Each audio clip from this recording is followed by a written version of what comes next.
Hello, hello, hello! How are you? Ito na naman ako guys. Excited sa anong ginagawa ko today. Because sasabihin ko na ang tagal kong hindi nakahimay ng malunggay guys. Honestly. Mula nung nag-abroad ako, parang hindi ko na alala na naghimay ako ng malunggay, no? Lalo na doon ako sa sa Hong Kong na 12 years ako doon sa Hong Kong.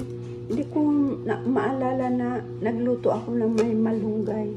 Pero kaya nung bumili ako kanina doon sa Filipino store, kasi dito yan guys, minsan yung malunggay nila naka-frozen na din yung malunggay nila kasi madali lang naman itong malarag, no? Yung malunggay, kaya doon minsan may makikita kang naka-frozen. Pero kanina may nakita talaga akong fresh guys, kaya ang kinuha ko fresh, kaya excited akong umupo dito at nakahimay-himay itong ko kasi ang tagal ng panahon guys na hindi talaga ako nakagawa nito, kaya na-miss ko ito. Ito nga pala yung ilagay namin sa sa manok, no? Mamaya nag-video lang ako kasi para minsan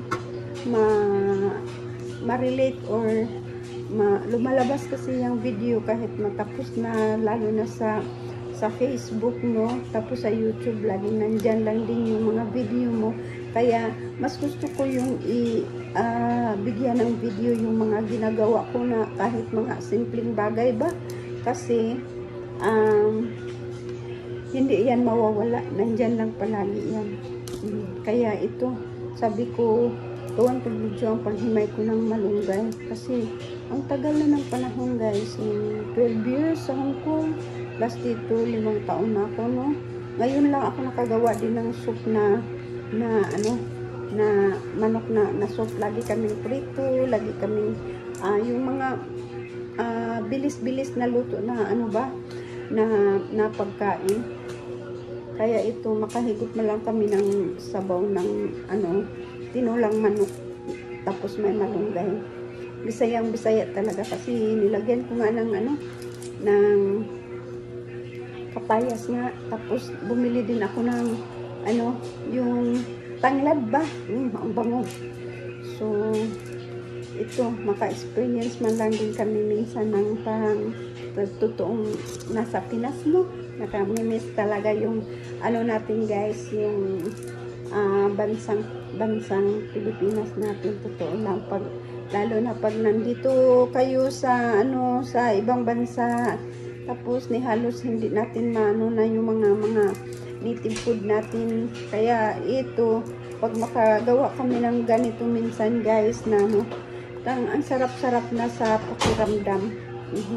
Hindi naman sa hindi makabili naman, pero kailangan mo pang puntahan sa isang lugar. Hindi ba tulad sa atin ba na kung mamalingki tayo, ang lapit-lapit pa ng palengke natin sa sa bahay natin, kasi kahit maliit man or malaki na may palengke, may madali-dali talaga tayong pagbilhan. Kahit mga store dyan na nagtitindang bahay-bahay sa tabi ng daan, mayroon din tayong dito kasi hirap. Kailangan mo pang dayuhin yung isang lugar kung saan banda, at lalo na pag wala kang masakyan na mag-commute ka lang palagi. So yung pag talaga yung pag-groceryhan talaga is bulky talaga yung pagpamili mo sa isang linggo, kasi hindi nga pwedeng madalian na pagkuha, no? Lalo na yung